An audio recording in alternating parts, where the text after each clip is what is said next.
hooyooyinka way iska xamaaltaan way iska soo qaqaraabtaan haddana meel 100 garan bay meel ka qaadanayeen 100 garaanki deemihii waa loo diiday. waxaad kaloo dhegaysan doontaan barnaamijkii dhaqanka iyo hiddaha iyo Axmed Farax Cali Idaaja. Seven tegey mid wali soo socday saaka waxa jooga saddexdaa waqtiba xaal adduun lagu sifeeyay soo noqod ma jiro shalay wixii saadufo dhacay waxa saa dambeetiya barina waa su'aal maqane waxay taladu kuu suuban tahay subaxa joogtay. qodobadaasi iyo warar kale oo ku saabsan Soomaaliya iyo caalamka ayaad dhegaysan doontaan. marka horese waxaad ku soo dhawaataan warkii dunida.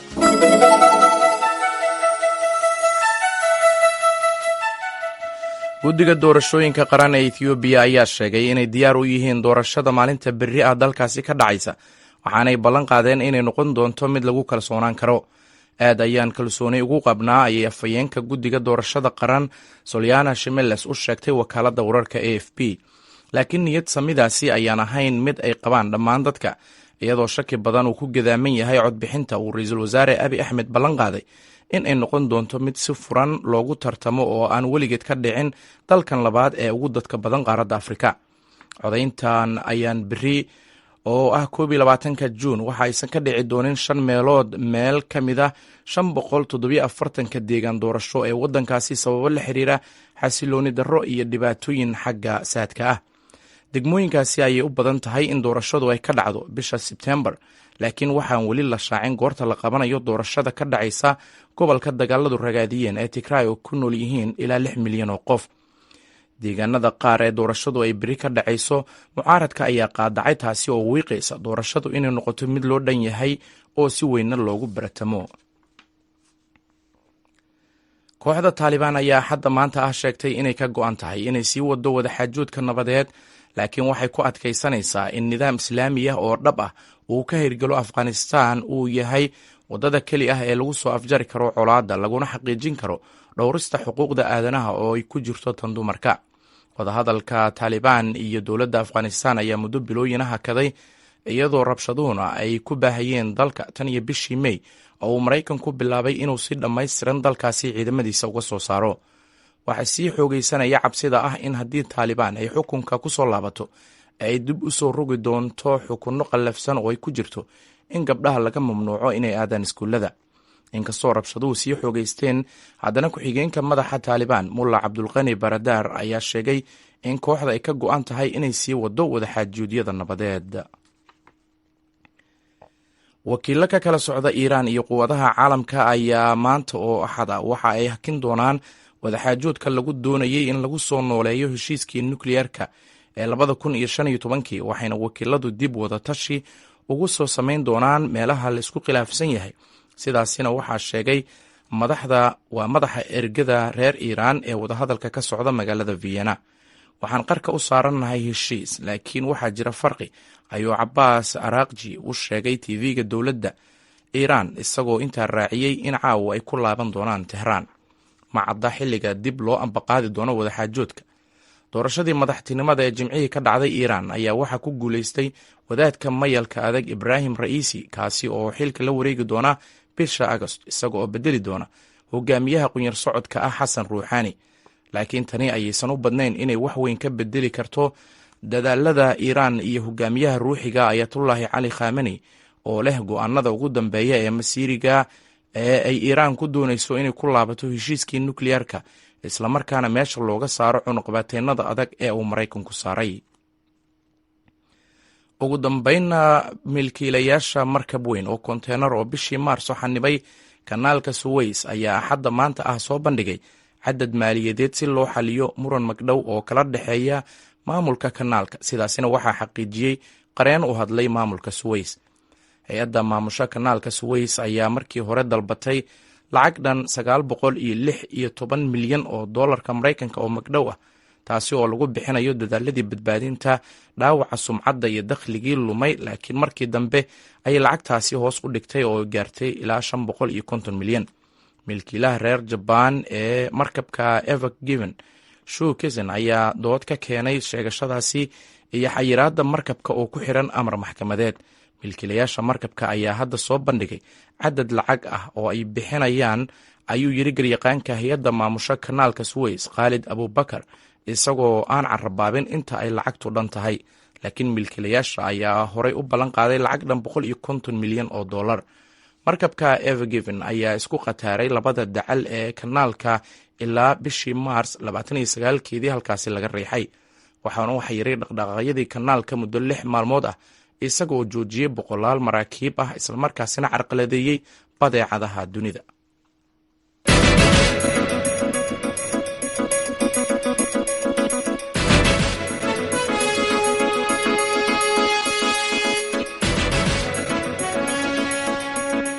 habeen wanaagsan dhegaystayaal, halka aad nagala soconaysaan waa VOA oo si toosa idinkaga imaanaysa Washington. dalka Jabuuti sida dunida inteeda kale waxaa maanta laga xusay maalinta caalamiga ee daryeelka dadka qaxootiga oo ku beegan 20 Juun. dalka Jabuuti waxaa degan qaxooti ugu badan yihiin dadka Soomaalida,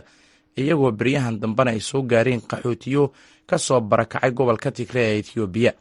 agaasimaha guud ee hay'adda dowladda Jabuuti u qaabilsan arrimaha qaxootiga Xuseen Xasan Dharaar ayaa wariyahayaga Ramadaan Muuse Jaamac wuxuu uga warramay xaaladda dadka qaxootiga ee degan Jabuuti. xaaladda qaxootiga heer sare socota waa tusaale lagu dayan karayo qaxootiga degan jamhuuriyadda Jabuuti. waa qaxooti reer Jabuuti oo kala wax kasta haystaan, wax kama maqna, hadday caafimaad tahay, hadday dibiyad tahay, hadday dooni tahay, aad iyo aad buu taydadu u fiican tahay. maanta xaflad weyn baan qabanay uu daadahaynayo wasiirka arrimaha gudaha mudane Siciid Nuux oo khudbad aad iyo aad u fiican ka jeediyay meesha,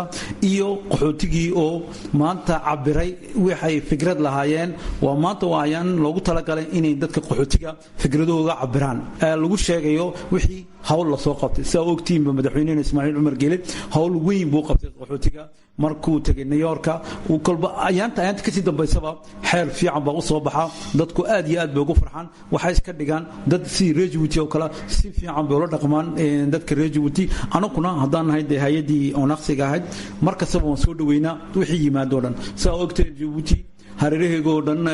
waa dad baa ka soo barakacay, qof ka yimaadaba dee gacmo furan yaan ku soo dhaweynaa oo anakoo dejinaynaa meelihii loogu talagalay. xaaladda qaxootiga oo kale waayo aragnimo fara badan baad u leedihiin. 43 sannadood baad hay'adda ONARS ee dowladda u qaabilsan qaxootiga ka shaqaysaa. waa maxay maareynta maaragtay qaxootiga oo kale markaad eegto dhibaatooyinka lagala kulmi karo? maanta waxaa jirta saa ogtay walaalkay Ramadaan oo aragti cusub oo kusoo beertay adduunyada. marka anagu madaxweynuhu qaraar buu qaatay, xeerar buu waxeeyey ninkan qaxootiga inuu shaqaysan karayo, inuu code banker furan karayo, inuu wixii darajo Jabuuti lahaayeen oo dhan inay wala leeyihiin. taabay ku wala farxeen qaxootigii aad iyo aad bay imika wixii ay qorinay joogana ay qoraan. qaxooti fara badan baad haysan, wax imika soo gaadhay qaxooti ma jiraan? way ka yimaadeen Yamanta, way ka yimaadeen Eritrea, waxay ka yimaadeen Ethiopia oo dhanka Tigreega. waan soo dhaweynay qofkii dhibaataysanba anakoo oo wax u eegeen waxba ka agrayn, anakoo mili kastaba habeen dharaarba waan u soo jeednaa sidaan dadka u qaabilayn, anakoo tixgelinayna siyaasaddeena madaxweynaha iyo dowladda u taala, anakoo mili kastaba aan leenahay dadkii noo yimaado walaalayo soo dhawaada, gacmo furan ku soo dhawaada, nabadaan haysanana ilaahay noo adkeeyo. maxay qorsheysan waqtiyada soo socda isleedihiin meeshaasaa u baahan in wax laga bedelo qaxootigan aad kusii gacan qaban kartaan? marka saa ogtiinba iminka saddexgal baa jira. marka waxaan doonaynaa waa culays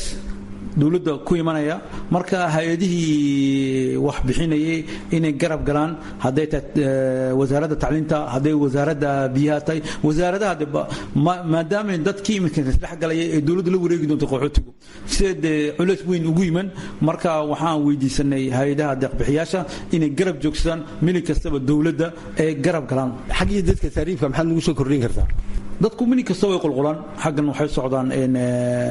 Yamanta. intii talkeegana waxaan qaban karnaa waan qabanaa. horta Jabuuti saa ogtiinba waa meel nabada oo la wala jecel lagu soo wala yimaado mili kastaba. marka wixii noo yimaadaba anaku waan soo dhaweynaa, anaku mili kastaba xagga horaan joognaa. wixii imanaya oo dhan ee dad dhibaataysana oo dhibanayaala inaan soo dhaweyno oo jamhuuriyadda Jabuuti ku soo dhaweyno oo xog qabanno iyaan diyaar u nahay habeen dharaarba. kaasina wuxuu ahaa agaasimaha guud ee hay-adda dowladda Jabuuti oo qaabilsan arrimaha qaxootiga Xuseen Xasan Dharaar, wuxuuna u warramayey wariyaha VOA Ramadaan Muuse.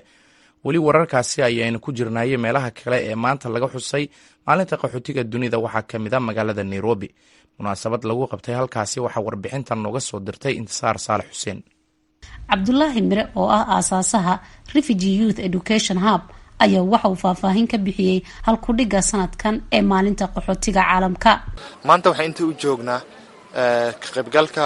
maamuusta World Refugee Day, maalinta qaxootiga adduunka. sanadkan waxaa la fiirinayaa waxtarka iyo waxa ay qaban karaan qaxootiyada. halkan waxaan iskugu keennay dad leh 6 wadan ka imaaday: South Sudan, Somalia, Ethiopia, Eritrea, Congo, Burundi, si ay ku soo xeedsaan maalintan qaxootiga talentigooda, xirfadahooda. waxay keeneen cuntooyin kala duwan oo 5 wadan ka tirsan. Cabdinaasir Sagaar ayaa sheegaya in dhibaatooyin fara badan ay qabaan dadka qaxootiga ah xilligan oo maanta caalamka laga xusayo maalinta qaxootiga adduunka. anigoo soo maray xaalad qaxooti 11 sano ka hore kana baxay fursado kalena helay inaan dib u dejin iyo waxbarasho wadamo kale helo, haddana fursad u helay inaan la shaqeeyo qaramada midoobay. dhab ahaantii xaaladaha qaxootiga mid lagu soo koobi karo warays yar ma ahan. dhibaatooyinka ay kala kulmaan marka ay xeryaha ku jiraan iyo xaaladaha caafimaadkooda iyo dhibaatooyinka waxbarashada iyo wax walbo. marka maanta waa maalin looga hadlayo arrimahaas oo aan kulligeen mas-uuliyad iska saarayno shakhsiyan iyo dowlad ahaan, iyo qofkii dowlad matalay, qofkii shakhsi, qofka hay'ad matalay, qof walba inuu mar walbo ka hadlo sida qaxootiga dhibaatooyinkaas looga qaadi lahaa, ay fursado u heli lahayn. aan u aragna qaxootiyada also inay dadka ku jira ay yihiin dad leh capacity ama capability ama talent waxa loo yiraahdo, ay leeyihiin ay wax kasta ku qabsan karaan haddii la siiyo fursadda. Axmed Cadaawe oo ah wakiilka dhalinyarada Soomaaliyeed u qaabilsan Midowga Afrika ayaa tilmaamay in dhalinyarada qaxootiga ku ah wadamada Afrika aysan helin fursadaha ay helaan dadka qaxootiga ku ah wadamada kale. waxa wadamo badan oo jira Afrikaan ah aan fursad siinin dadka qaxootiga ah, sida hadda wadamada Mareykanka waxa arkaysaa ruux xildhibaan ka soo istaagayo meel walba jeegad u sareysa ruux walba istaag karo. laakiin wadamo Afrikaan ah waxa arkaysaa waxyaalaha mararka qaarkood la yiraahdo maalmahan African problem African solution laakiin barnaamijkaas ma jiro. waxaan rajaynaynaa inuu dhaqso u hirgeli doono una maaragtay la dhaqan geliyo, sababtoo ah waxa arkaysaa ruux qaxooti ah oo ku ah wadan oo Afrikaan ah oo ku ah wadan Afrikaan oo nabad xasuun haysto aan laakiin fursadihii iyo waxyaalaha u baahnaa hadday sharciyan noqoto, hadday noqoto dhinac walba aan la siinin. taasna waxaan jeclahay diimka hadda soo socda insha Allah African Union looga hadli doono inay noqoto in codkaas la gaarsi way ay u dhicin maxaa way sababta ay u dhicin ruuxa noocaas oo kale muwaadin ah qaxootinimo wadan kale ku joogo in fursadaas la siinin. Intisaar Saalax Xuseen, VOA, Nairobi. dhinaca kalena in ka badan 240,000 oo qof oo u badan qaxooti Soomaali ah oo ku nool xeryaha Dadaab ee dalka Kenya ayaa ka walaacsan mustaqbalkooda sida uu noqonayo kadib muddo 17 sano ah oo ay ku jireen nolol qaxootinimo. iyadoo maanta dunida laga xusayo maalinta qaxootiga caalamka ayaa hogaamiyaasha dadka qaxootiga ah waxay dalbanayaan in dowladda Soomaaliya ay xaaladooda kala hadasho dowladda Kenya. warbixintan waxaa ka soo diray Dadaab Cabdisalaam Salas. Dadaab oo mar noqotay kaamka ugu weyn caalamka waxaa ku nool ku dhowaad 240,000 oo u badan qaxootiga Soomaalida ee ka soo cararay colaadaha gaamray iyo horaantii 90-maadkii ka urtay dhulka Soomaalida, waxaana qaxootiga oo u muuqda kuwo daalan 30 sano kadib ay wajahayaan xaalad adag oo dhinaca nolosha ah. haddaba waa sidee xaaladda ay joogaan qaxootiga kumanaanka ah ee ku jira xeryaha Dadaab? horta magacay waa Anfi Qaasin Maxamed Wahay, waxaan dhashay 1964, waxaan qaxooti waxaan isku soo dhiibay 1974. waxaan soo maray meesha la yiraahdo Qoryooley, Luuq, Halbo, Dhagaxley hadda aan joogo. maanta marka oo ah maalintii qaxootiga adduunka waa maalinta kaliya aan ugu walaac badanahay adduunka intaan ku noolayn, sababta oo ah waxa weeyaan wadankii aan u dhaalanay anaga wadankii Soomaali aan ka imaanay asalka anagi aan ka imaanay waxa weeye wax rajo oo ka soo muuqata ma jirto. tan kale wadanka hadda aan joogno waxa weeyaan walaaca uu nagu abuuray 31 sano yani ana hadda Anfi ahaan ayaa iigu dhamaatay Dadaab ilaa iyo Libooyo 31 sano iigu dhamaatay. 31 sano waxa weeyaan maanta maalan ka walba harbadnahay malaha, sababta oo ah waxa weeyaan cid u dirnahaysa malaha, cid difaacaysa malaha, sharciga United Nations law waa dhumay. waxa weeyaan xabsi af ka furan maani aan markii hore ku jirnay kii isaga haddana waxa leeyahay xiriha waa la xiri oo waa rajabeel wax la yiraahdo rajabeel, sababta oo ah nolol la malaho. hadda fiiri biyihii waa cidhiiri waxbarashadii waa cidhiiri cunto ma jirto horta raashin mama jira raashinka jira maxay tahay 1 kiilo oo bariis ah iyo 3 kiilo oo moordi ah oo 2 bilood ka bacdi waxa weeye lagu siinayo qofka bilaadanka ku noolaan kara waayo xeryaha dhadhaab maanta kama qabsoomin xuska maalinta qaxootiga sida uu VOAdu u xaqiijiyey Cabdullaahi Cali Aadan oo ka mid ah hogaamiyaasha qaxootiga 20 Juun ee sanadkan ayaa ku soo beegantay iyadoo dowladda Kenya ee dhowr jeer ku celcelisay in albaabada loo laabayo guud ahaan xeryaha dhadhaab iyo Kaakuma balse qaxootiga Soomaalida ayaa sheegay inay baahi badan u qabaan inay xilligan garab istaag ka helaan dowladda Soomaaliya maadaama qaxootiga uu ku jiro xaalad adag oo dhinaca nolosha ah absanaanow dowladdan madaxweyne Farmaajo oo hadda waqtigeeda u dhamaaday annaga qaxootiga dhadhaab markaan nahay weli nagama ay soo wardoonin waagi hore xasan sheekh maxamuud waagiisha waddanka Soomaaliya wax weyn ay ka qabanin laakiinse safiirka u joogo Kenya uu noo imaan jiray markaas maalmaha saano kale waa refugee uu naga soo qayb qaadan jiray madaxweynaha qudbadiisu noo akhrin jiray uuna soo salaami jiray culeysyada jiro ogaan jiray hadda laakiinse 4 sano aan soo dhaafnay wax safiir ah oo ka socda Soomaaliya maana arkin taas macnaheedu waxa weeye madaxweyne Farmaajo iyo maamulkiisa qaxootiga dhadhaab inuu jirin inuusan jirin kama warqabaan meeshan waxaa jooga nus milyan oo Soomaali ah dadkaasoo ah dadkii Soomaaliya hataa siyaasadeed wax ka bedeli lahaa hadda saad ogtahay dad fara badan oo halkan wax ka bartay ee Soomaali jooga ka shaqeeya maamul fiican ka haya hay'adahan saasoo kale shaqo weyn ka haya marka dadka ay halkan ay joogaan laakiin dowladdeena Soomaaliya weli arintaas maskaxdeeda kuma jirto dhinaca kale waxaa xaalad cunto la'aan ah wajahaya qaxootiga danyarta ah oo sanadihii tagay aan qaadan raashin ku filan taas oo xaaladda ku sii murjiyey inta badan bulshada qaxootiga ah oo u badan bulsho aan awoodin inay helaan cunto ay quutaan 3 waqti qaxootiga hooyooyinka qaxootiga ay ku nool yihiin dhibaatay qabaan UNHCR waxba nooma hayso dib baan aad iyo aad u qabnaa inaan meesha aan joogno ayna aragto hooyooyinka way iska xamaaltaan way iska soo qaraabtaan haddana meel 100 garan bay meel ka qaadanayeen 100 garanka deemihii waa loo diiday hooyooyinka dhibaatooyin weyn bay qabaan waxaan haystaa 4 cunug oo agoommo ah iyo 2 rajooyin ah markaas baan u xamaalanhayaa aabba ma qabaan anigaa wax siiyo ilaahay baa wax siiyo waa tahay maadaama la yidhi qaxooti waa la rayaa deemihiina dadka aad ka qaadanayseen ay idin diideen maxaad dareemaysaan waxaan dareemaynaa dhibaatooyin aad iyo aad u xoog leh hooyooyinka dhib aad iyo aad u xoog leh geedigan uu ku keenay hooyooyinka way iska xamaashaan xamaalashadii way ka niya jabeen shalay burbur iyo rafaad baa nagu dhacay dhibaatooyin baa nagu dhacay guryahanadii hooygii aan gelaynay geedigii baan u gadnay haddana geedi labaad baana lagu keenay aad iyo aad baan u niya jabannahay qaxootiga ku jiray xeryaha rajada keliya ee uu sahla jirtay inay u samraan nolosha adag ayaa ahayd dibudejin ay ka helaan dal saddexaad balse sanadihii tegey waxaa aad u yaraaday fursadaha dibudejinta ay helaan bulshada qaxootiga ah ugu dambayntiina xaaladan ay ku sugan yihiin kubanaanka qaxootiga ee ku jira kaamka dhadhaab ayaa ku soo beegantay iyadoo dowladda Kenya ay dhowaan shaacisay in bartamaha sanadka dambe guud ahaan albaabada loo laabayo xeryaha ku yaala dalka Kenya Cabdisalaan Salas VOA xeryaha dhadhaab cabdisalaan aad buu u mahadsan yahay haatana dhegeystayaal waxaad ku soo dhowaataan barnaamijkii wicitaanka dhegeystaha oo gebi ahaantiisba ku saabsan maalinta qaxootiga caalamka waxaana soo diyaariyey soona jeedinaya nuur xasan nuur bukhaari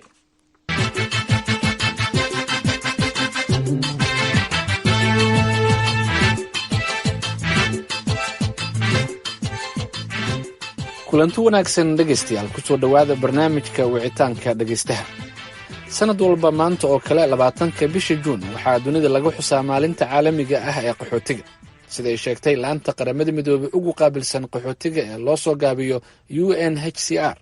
muhiimadda maalintan ayaa ah in toosh lagu ifiyo xuquuqda baahiyaha iyo riyada qaxootiga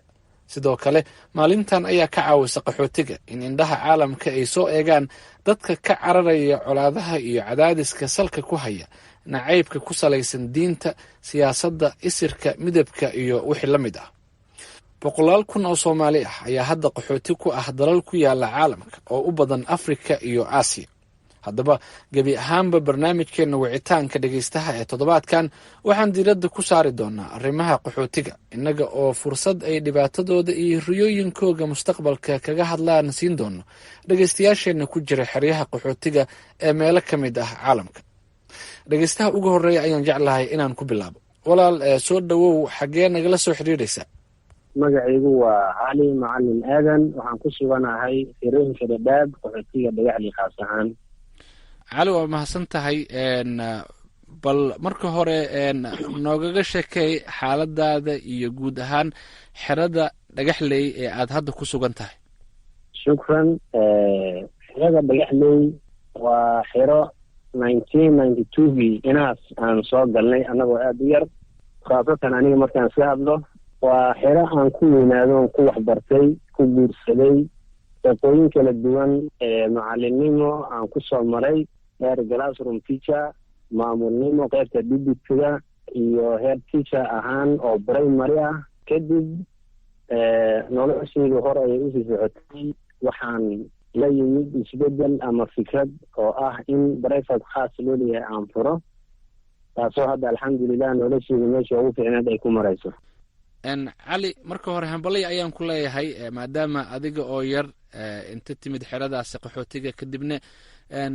wax bartay, kadibna iskuol goobtii ka furay si nolosha ardada soomaalida ee qaxootiga ah aad wax uga bedeshid.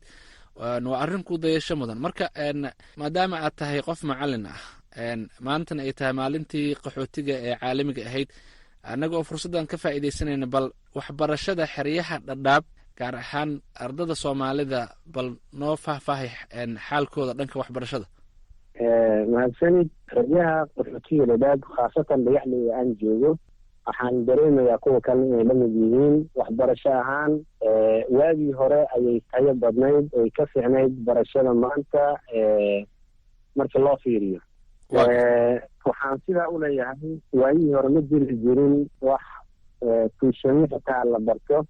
dadku waxay ahaayeen dad isku wada mid ah, mid iskuol hore usoo bartay ma jiri jirin. qof walba wuxuu aaminsanaa iskuolkaa waxa laga barto in ay wax ool u tahay, waxbarasho tayaysanna waa laga heli jiri waaga. mana jiri jirin aaladan cusub ee technolojiga sida teleefonyada maanta dadka wadada ama qadka ka bixiyey. fikradahan buufiska faraha badan ee qof walba isku haleynayo digada ayaad aadi doontaa, maxaad wax ka baranaysaa. laakiin haddeer ilmihii ama dadkii waxbarashada la rabay inay waxbartaan ay mustaqbal wanaagsan yeeshaan, waxyaalo badan oo kale ayaa carqalad ku noqonaya waxbarashadoodii, sida aalada mobilada iyo tiktok, whatsappka iyo in kale oo lamid oo fara badan. marka waxbarashada sidii hore uma qiimo badno maanta. waxbarasho tayaysanna kuma hayaan qaxootiyada maanta, laakiin weli siday dhaantaa. meel hadda 0-0 ah ma aha, laakiin wanaagii hore ma qabto. waayahay, rajadii maadaama aad tahay qof waxbartay, rajada boqolaalka kun ee soomaalida ah ee qaxootiga ah ee ku nool Kenya ay ka qabaan in ay wadanka ku laabtaan, intee la eg tahay? 85% waxay rajeynayaan inay dib ugu laaban doonin wadankooda, saan haddeer la dareemayo ka cali ahaan. waayahay caliyow, sida aad ii sheegtay, sanado badan ayaad qaxooti ku tahay xeryaha dhadhaab. marka maanta oo kale oo ay ku astaysan tahay maalinta caalamiga ah ee ay qaramada midoobe u aqoonsatay qaxootiga, maxay uga dhigan tahay dadka qaxootiga ayaad is leedahay maanta oo kale? waa maalin farxad weyn ula qaxootiga iyo bulshada soomaaliyeed ee faraha badan ee ku nool, sababtoo waa meel amni, nabadgelyo iyo maaragtay waxbarashada 90% ay ku heleen. waxaan leeyahay marka waa maalin cusub iyo mudnaan mudan in maaragtay la ogaado. cali, aad baad u mahadsan tahay. waxaan jeclahay inaan uga sii gudbo dhegeystaha kale. soo dhawow walaal. magacayga waxaa la yidhaahaa faadumo cumar axmed. waxaan joogaa wadanka turkiga, khaasatan gobol la yidhaaho burdur. qaxootiyaan ahay. waxaan imaaday 2011 ani iyo caruurteeda ayaan imaanay. faadumo, marka magaalada burdur si wacan ayaan u garanayaa, ma soomaali badan oo qaxooti ah ayaa degan? qaxooti badan waa degan yihiin, maasha allah, tabaarakallah. wax tahriibay iyo wax oo joogaan waa isugu mid. waa dadna waa tahriibeen, dadna way deganaan u joogaan. laakiin dadka deganaanta u joogaan waxay ka sugayaan UN-ka ayay ka sugayaan in oy wado way ka sharxan yihiin, UN-kay ka sharxan yihiin. waa garta marka adiga waxaa ii sheegtay in muddo ka badan 10 sano aad halkaas ku sugan tahay marka rajadaadu waa cenkee rajo noocee ayaad leedahay wallaahi waxaa rajo in oon qaxootiyaasha meel kasta ay joogaan oo ka koob ah waddanka turkiga in ay qaadan doonaan awalna ay qaateen laakiin hadda oo macnaha karoonihii iyo wixii oo kala aqiray marka Faaduma maanta waa maalinta caalamiga ah ee qaxootiga marka maxaad jeclaan lahayd mustaqbalka adiga iyo caruurtaadaba wallaahi waxaan jeclaan lahaa mustaqbalkayga iyo aniga caruurtaydaba waxaan jeclahay waddanka turkiga oo soo dhaweyn buuxdo isiyeen shacabkooda iyo dowladoodaba aan wax aan ka sheeganin oo ilaa iyo haddana aan madaxa u saaranahay waddankii maanta oo waraaqdayda qaadaan oo qoftan waa qaxooti ay dhahaan aan diyaar u ahay haddii ilaahay ii idmo waayahay dad aad halkan ka salaamayso ma jiraan oo aad jeceshahay in aad codkaada gaarsiiso oo mar hore kuugu dambaysa wallaahi aniga kolley inta Soomaali oo meel kasta ku wada nool yihiin waxaan jeclahay in aan salaamo oo salaanta muslimka assalaamu calaykum waraxmatullaahi aan ku salaamo dhammaan Soomaali inta sheegato oo ani aan ka koob ahay oo adiga laba ka tahay wallaahi waa baarahana waan dhageystaa ilaanta subaxdina way ii soo dhacdaa galabtina way ii soo dhacdaa wixii akhbaar oo dhan way ii soo dhacaan heesooyinka noo soo badiyo markay akhbaarta ay dhammaato heesooyinkaan jeclaa lasoo dhigo waayahay waa mahadsan tahay barnaamijyo heesa waan soo daynaa sida kan salaamaha oo kale iyo idaacadaha maaragtay dhammaadkoodaba halkaasaad ka heli kartaa waana mahadsan tahay Faaduma mar kale waa kaaga mahad celinayaa wicitaanka adigaa mudan waa tahay dhegeystayaal weli waxaan ku guda jirnaa barnaamijka wicitaanka dhegeystaha iyadoo sida aan horeba idinkugu sheegnay barnaamijka gebi ahaanba uu maanta ku saabsan yahay xuska maalinta qaxootiga adduunka dhegeysto kale ayaa hadda khadka igugu jira walaal adiga oo ku bilaabaya magacaada iyo halka aad ku sugan tahay soo dhawow bismillah magacayga waa AJ waxaan joogaa magaalada Djibouti waxaan ka mid ahay dhalinyarada qaxootiga ee ku nool magaalada Calacadde ee dalka Djibouti walaal waayahay bal AJ noo faahfaahay bal xaaladaha guud ee aad ku aragtay qaxootiga ku nool xerada Calacadde ee dalka Djibouti horta qaxooti markii la yiraahdaba qofka bini'aadanka ah markiiba maskaxdiisa waxaa ku soo dhacayso marxalado kala duwan qaxootiga Djibouti waxba kama duwan qaxootiyada caalamka oo kale sida kuwa Afrika nabadan ku haysanaa waliba anaga ahaan Soomaali markii aan nahay wax dhibaato ah oo aan ka sheegano ma jiro waa garta marka ka AJ ahaan adiga maxaa qabataa ma qaxooti uun baad iska taho xeradaad dhex fadhidaa mise qof xirfadle ah tahay oo shaqooyinkiisa kala sii wata waa maasan tahay Nuur aniga ahaan aniga waxaan ahay muruqmaal xirfadle ah oo waliba xirfad asiga u gaara bartay qaxootina waan ahay oo waxaan ahay qof u diiwaan gashan oo hay'adda Onaris qaxootiga Djibouti nin shaqaystana waa ahay oo muruqmaal alxamdulillah waayo maxaa ku shaqaysataa aniga waxaan ahay sawir qaade muuqaal duube fiidiyoyadan waan sameeyaa oo waxaan ahay editor xeerka saxaafadan waxaan ahay nin bartay oo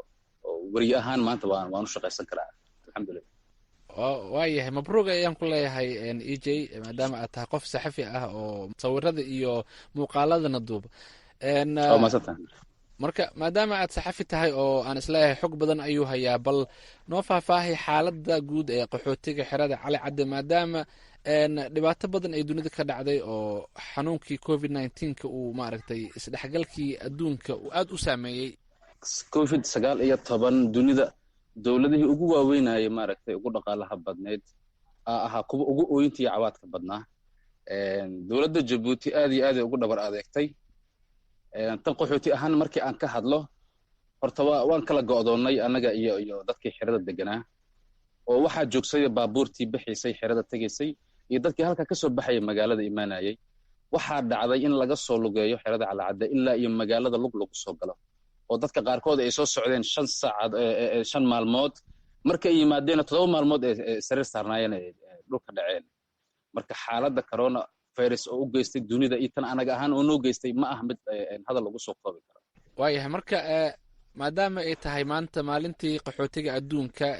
aadna ka mid tahay dhalinyarada soomaalida ee qaxootiga ku ah Jabuuti, rajadaadu maxay tahay, maxaad ku riyoonaysaa? horta dhammaan aniga iyo saaxiibadeyda ka mid a qaxootiga cali cadde hal rajaan leenahay, rajadaas oo ah in aan helno waddan saddexaad. haddii ay dhici weyda xitaa anaga waxaan nahay dad islaam oo iimaan leh, waxaan leenahay wax ilaahay noo qoray maaha. rajada kale aan leenahay waxay tahay waddankeena maanta nabad ayuu noqday alxamdulilah. haddii dib loo noqonayo xitaa aad iyo aadaan u jeclaan lahayn, maadaama ay jiraan dad badan oo dib u noqday oo aan saaxiibo nahay oo laftirkooda nala soo hadloona yidhaahdo war waddankiisaad ku ogeedin maaha noo soo noqday. insha allah taas maan rajaynayna. nasiib wanaagsan ayaan ku rajeeyey AJ. hadda waxaa khadka ku jira dhegeyste ku sugan dalka Greega. walaal adiga oo magacaada ku bilaabaya, xaggee ka joogtaa dalka Greega? magacaygu waa xuseen cabdiraxmaan cali, ku nool Greega gaar ahaan Athens. xuseen, barnaamijka kusoo dhawow, bal kaga sheekay xaaladda qaxootiga soomaalida ee ku nool dalka Greega. waa dhowahay walaalkii macaan, waa dhowahay. horta xaaladda Greega ee qaxootiga waa kala duwan tahay, waa laba way u kala baxdaa. qolana mataqaanaa waxay kusoo galaan dhulka, qolana waxay kasoo galaan badda, soomaalidii iyo qolada ajaanibtaba. haddaan ka hadlo soomaalida gaar ahaan,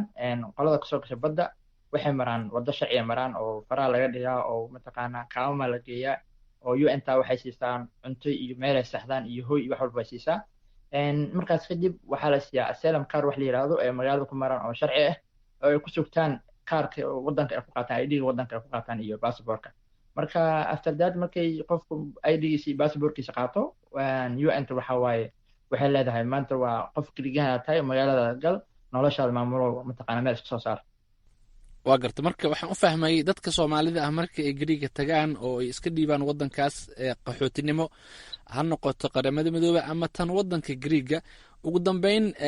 waxa ay u xubsiibtaan intooda badan in ay noqdaan muwaadiniin Greeg ah.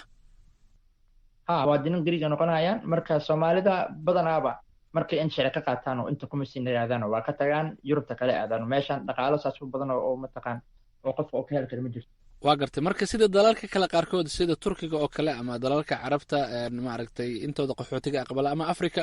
qaxootiga inta meel maaragtay la geeyo xeryaha noqdeen ama magaalooyinka qaarkood ha noqdeen, markaasaa kadib waddan kale oo saddexaad oo dalalka hormaray ah loo raadiya. marka Greega taas waa ka duwan yahay leedahay. Greega xaaladaas waa ka duwan tahay. horta waxaa jirto xaalad mataqaanaa familiyada oo kale, qoysas waxaa jira Soomaaliya oo kale jirto oo caruur iyo waalid ka kooban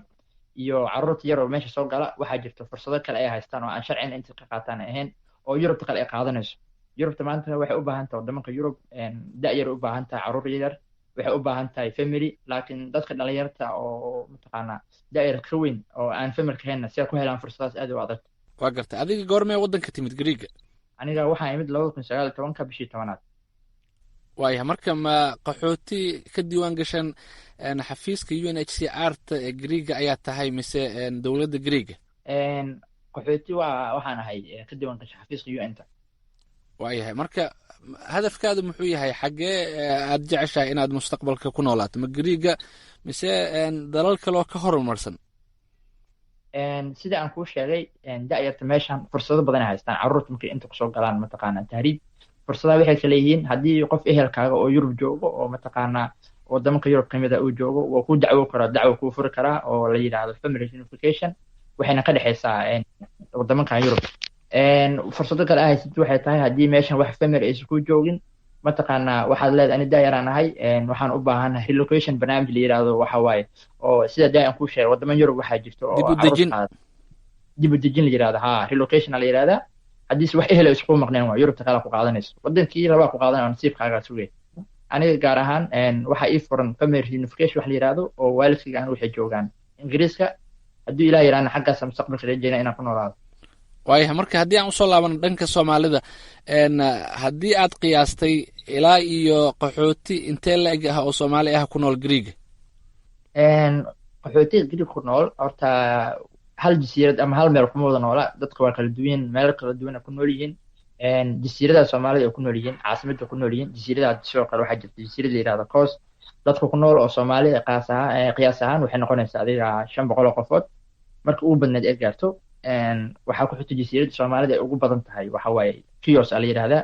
ayadana adiga cadad ahaan 2,000 ilaa iyo 1,000 ay udhexaysaa dadka ugu badnaa ay soo gala soomaali waxaa jirta jasiirad la yidhahda ayadana Mitilini ayadana 1,500 ilaa ay waxay udhexaysaa 500 marka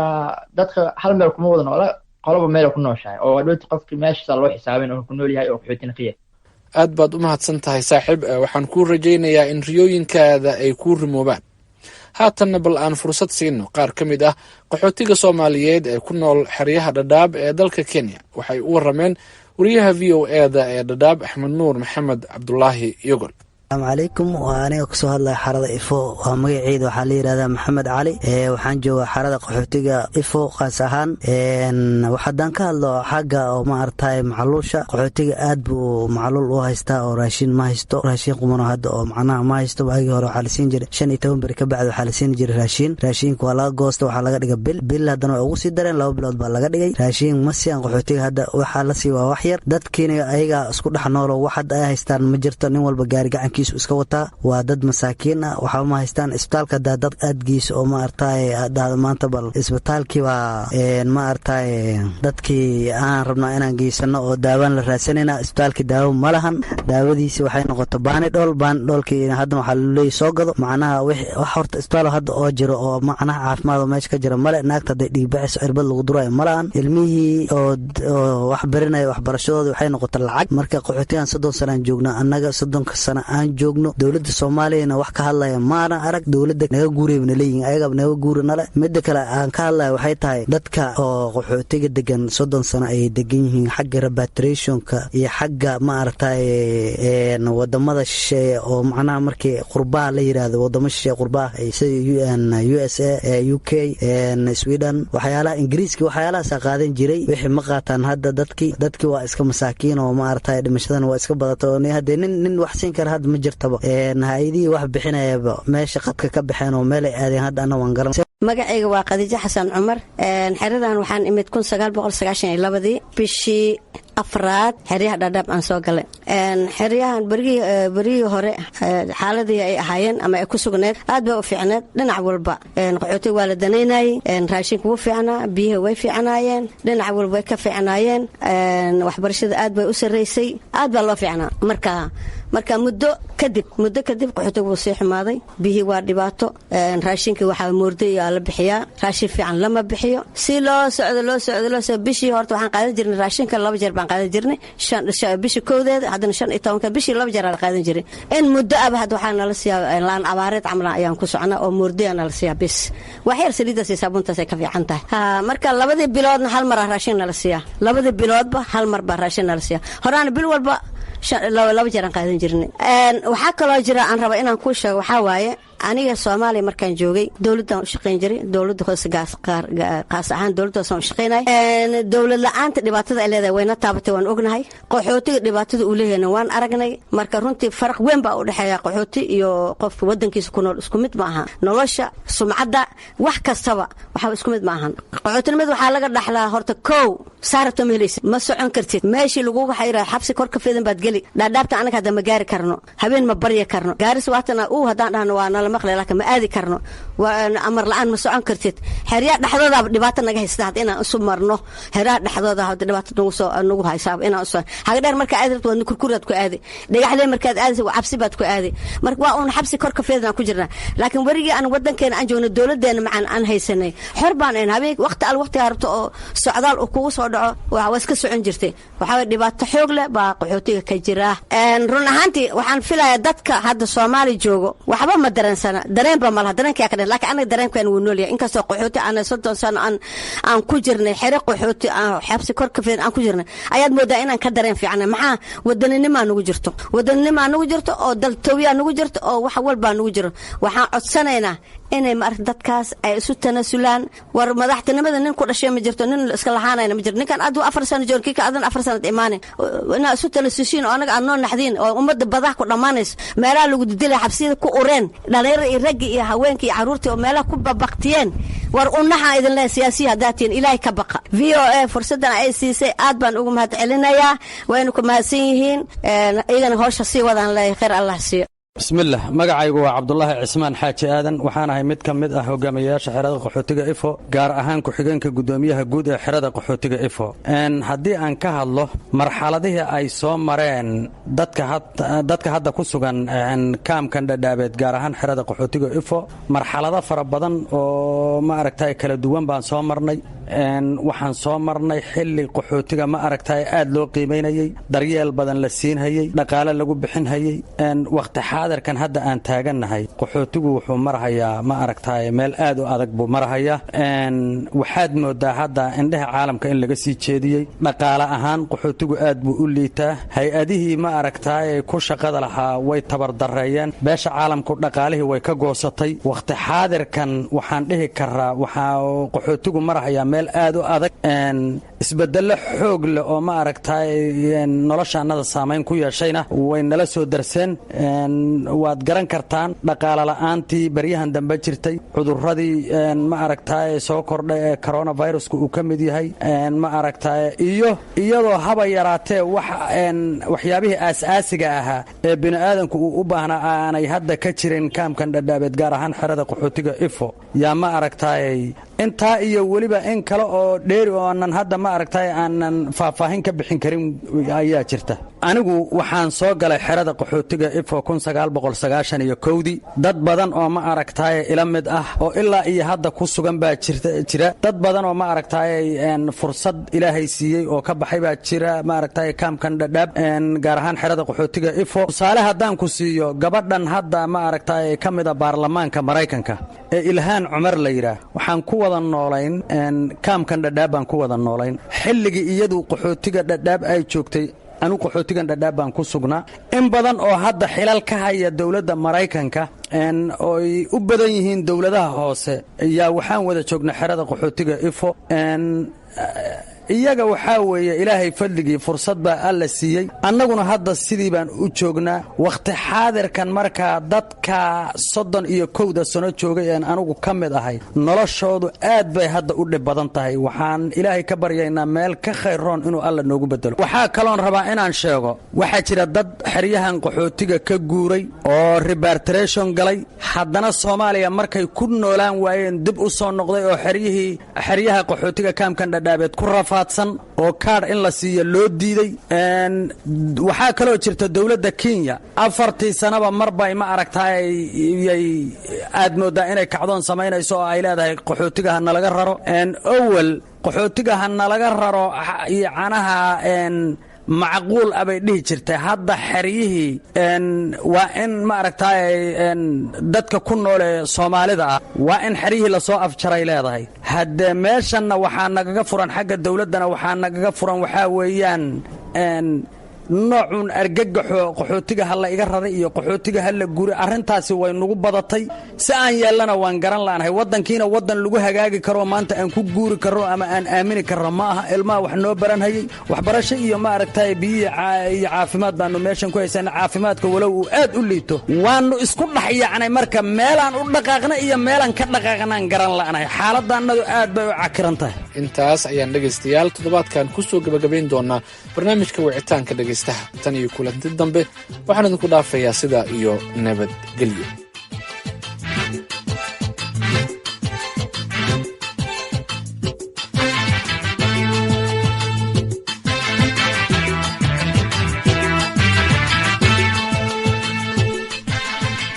mahadsanid nuur xasan nuur bukhaari oo soo jeedinaya barnaamijkaasi wicitaanka dhegaystaha dowladda Soomaaliya iyo tan Ethiopia ayaa maanta si rasmi ah gudaha magaalada Muqdisho waxay ugu kala saxiixdeen heshiis ganacsi kaasi oo ku qotoma kor u qaadista xiriirka ganacsi ee labada dal.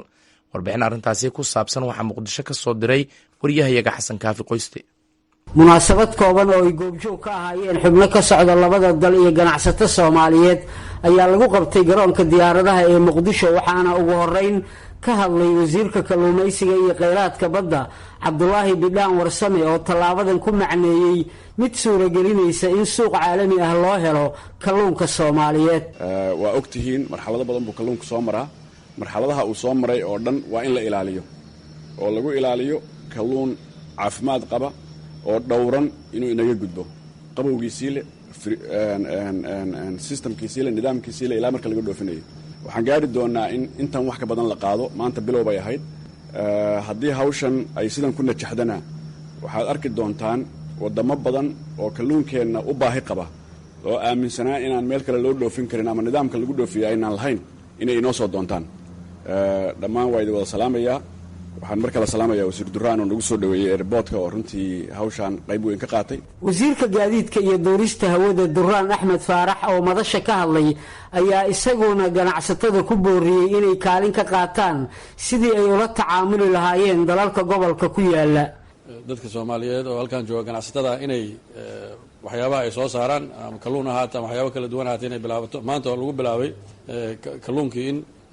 lagu bedelo waxay la tahay dadka walaalaha deriska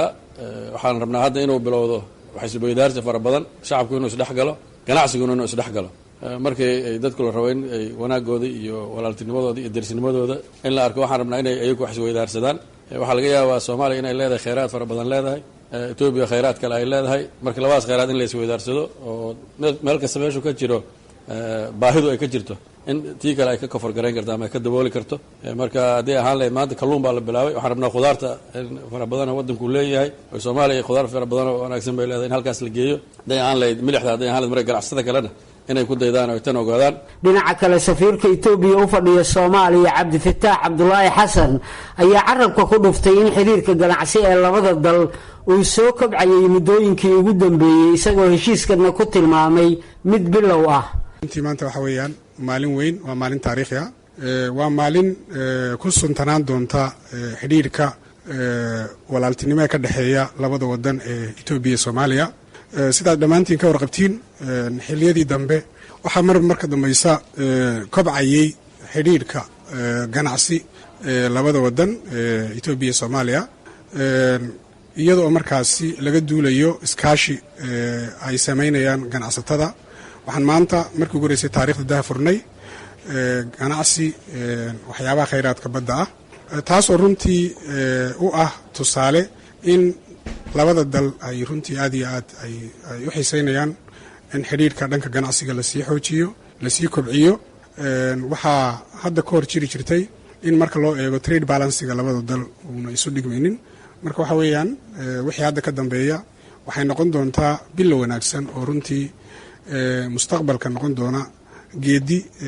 dhammaan dadkoo dhan ay ku liibaanaan heshiiskan ganacsi ee dalalka Soomaaliya iyo Itoobiya ayaa waxaa daahfur looga dhigay in maanta garoonka diyaaradaha ee Muqdisho laga dhoofiyo kalluunkii ugu horeeyay kaasoo lagu daabulay laba ka mid ah diyaaradaha Ethiopia Airlines oo Muqdisho keenay shixnado qaadka Itoobiya ah xasan kaafi qoyste VOA Muqdisho haatana dhegeystayaal waxaad ku soo dhawaataan xubintii dhaqanka iyo hidaha iyo Axmed Faarax Cali Idaaja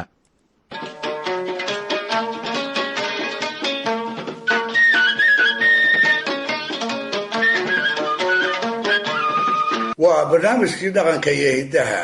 ee laanta af Soomaaliga ee VOA-da iyo qayb lixaad oo ku saabsan sheekadii Waasuge iyo Warsame sodcaalkii 30 maalmood qalinkii Allah u naxariistay Xuseen Sheekh Axmed Kadare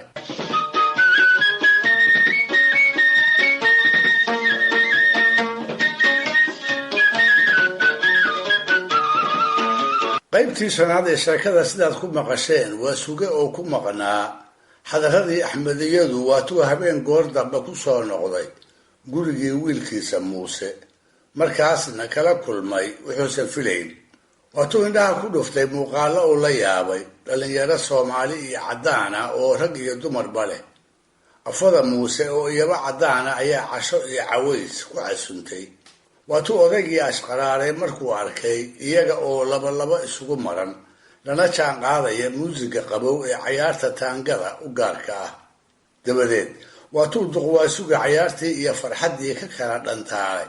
markuu wacdi iyo waana kala dhexdhacay isagoo markhaati ka dhiganaya masafooyinkii aakhira xusuusinta daaranaa ee Sheekh Axmed Gebyow Muuse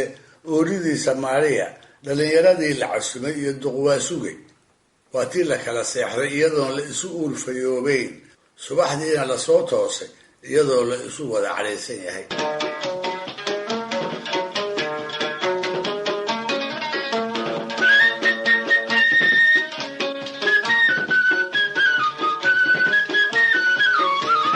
quraacdii kadib ayaa haddaba muuse wuxuu aabbihii ku bilaabay sheeko ku saabsan waxyaalihii xalay dhacay, waxaase u berberiyey in si aan rasmi ahayn oo iska maandhugada uu odaga ugala tashado xaajo uu maalmaha ku tallamayay, maariyana ay la ogeyd. muuse markuu is yidhi duqa caradii way ka degtay ayuu si qabow u yidhi, aabe waxaan jeclaystay inaan kula socodsiiyo kaalana tashado tala aniga iyo maariya aan goosannay, kuna saabsan inaan shaqada dowladda ka tago dibaddana iska aadno. waxay ila tahay inaad adiguba garan kartid sababta nagu kallifaysa arrintaa, maxaa yeelay waxaan nahay dad nolol casri ah doonaya, horena u bartay. waxaa intaa noo dheer, mar haddaan dibadda tagno welwel kama qabno xagga shaqada, maxaa yeelay waxaan mar walba warqada ka helaa maariya aabbaheed oo ah nin warshada leh, wuxuuna nagula taliyaa inaan isaga u shaqayno. markuu intaa muuse yidhi ayuu waasuga hadalkii qaatay kuna bilaabay, maandhow aad ayaan hadalkaaga u gartay, haddaanse dhuuxay waxaan u qaatay inaad tahay nin ka fogaanaya wuxuu waalid iyo walaal lahaa. tan labaad, muusow waan ka warhayaa oo dhallinyaradii da'daada ahayd oo aad dibadda waxa ku soo wada barateen si farxad iyo kalsooni leh ayay dalkooda uga shaqaystaan, waalidkood uga warhayaan, ugana ducaystaan. wuxuu waasuga soo hadal qaaday wiiluu aabbihii yaqiin, muusena ay wax isla soo barteen. muuse oo hadalkii duqa u adkaysan waayey ayaa inta si carag ku jirta uga dhexgalay ku yidhi, aabe marna ha ka baqin anigoo nool inaad dhibaato la kulantid, waxaan kaa ballan qaadayaa inaan bil walba lacag kuu soo diro. intaas uu muuse faanka qubaayo waasuga feeraha ayuu ka qoslayaa, maxaa yeelay wiilkiisa ayaa u miisaaman, wuuna ku rajo gaaban yahay. muuse oo faankii weli shubaaya ayuu waasuga hadalkii ka qaatay oo wiilkiisii u jeediyey erayo isugu jira waano iyo canaan intaba. ugu dambaystiina wuxuu hadalkiisii ku cusleeyey murtida soomaalida, wuxuuna muuse u tirshay gabaygii xaaji aadan afqalooc oo ahaa 7 tegey, mid weli soo socda iyo saaka waxa jooga, saddexdaa waqtiba xaal adduun lagu sifeeyaaye soo noqod ma jiro, shalay wixii saadufoo dhacaye waxa saa dambeetiya berrina waa su-aal maqane, waxay taladu kuu suuban tahay subaxaad joogtaay.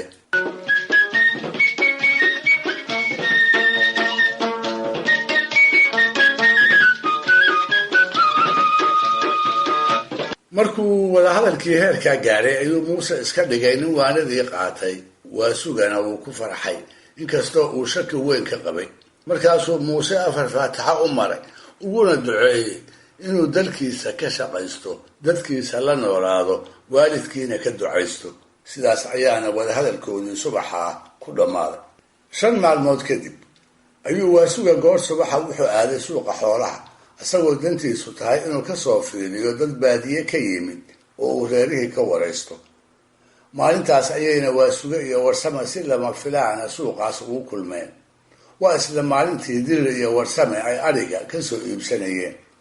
lagama sheekayn karo siduu mid waliba u farxay markay is arkeen. maalintaa waxay isku fureen murtidii ku gaaxatay intay kala maqnaayeen. dirir iyo waasuge ayuu warsama isbaray, kadibna waxay wadajir uga shaah doonteen makhaayad suuqa u dhoweyd. intii ay sii socdeen waxay isu sii sheegayeen halka uu mid waliba magaalada ka joogay muddadii ay kala maqnaayeen. labada oday waxay u hadlayeen si tanaaga ah oo farxadi ku jirto. markaasaa qofkay soo agmaraanba dib u soo dhuganayay, dadka qaarna kuba qoslay. makhaayadii ayay tageen, shaah ayaa loo keenay. warsame ayaa markaa hadlay oo yidhi, waasugow waxaad iiga warantaa gabadhii caddaanka ahayd oo wiilkaagu qabay, mase leedahay shuruudihii odayaasha soomaalidu ku qiimayn jireen gabadha la guursanayo.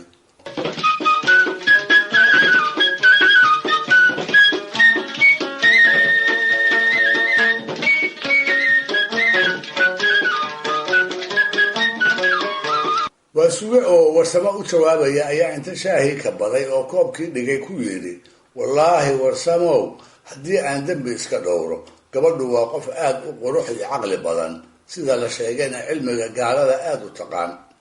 waasuge cilmiga u diinta islaamka wixii ka soo harana umaba danqado. laakiinse warsamow isagoo hadalkii sii watay ayuu yidhi, waxyaalo badani waa ka dhiman yihiin waadna og tahayoo soomaalidu waxay ku maahmaahdaa dad maceeb la'yahay lama yidhaahdee macayntaa baa la yidhaah.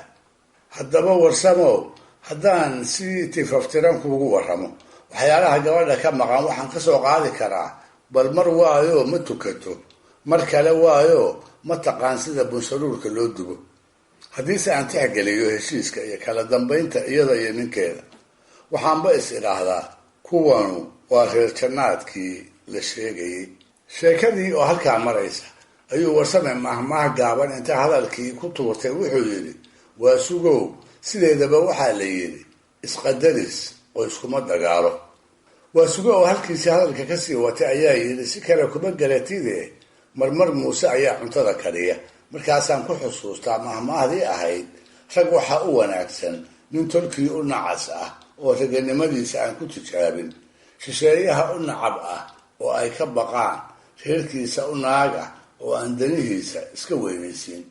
barnaamijkii dhaqanka iyo hinduhu maanta halkaa ha inoo joogo. waa inoo toddobaadka soo aadan iyo qeyb 7 sheekadii waa suga iyo warsame sodcaalkii 30 maalmood hadduu eebba idmo.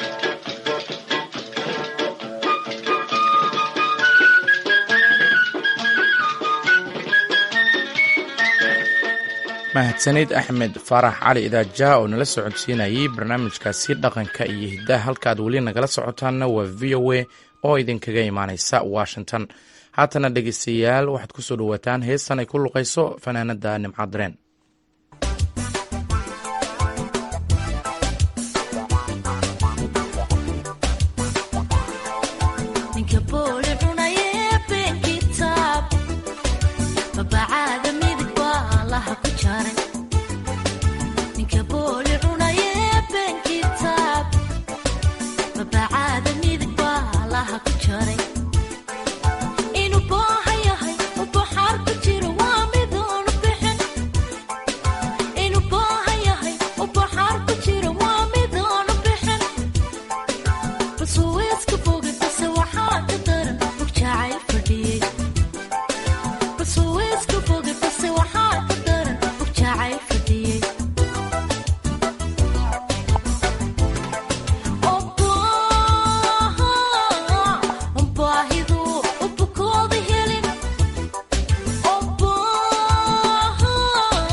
codkaasi fanaanada nimcadareen wuxuu gabagabo u ahaa idaacaddii fiidnimo oo aan idinla socodsiinayay anigoo ah maxamed bashiir cabdiraxmaan.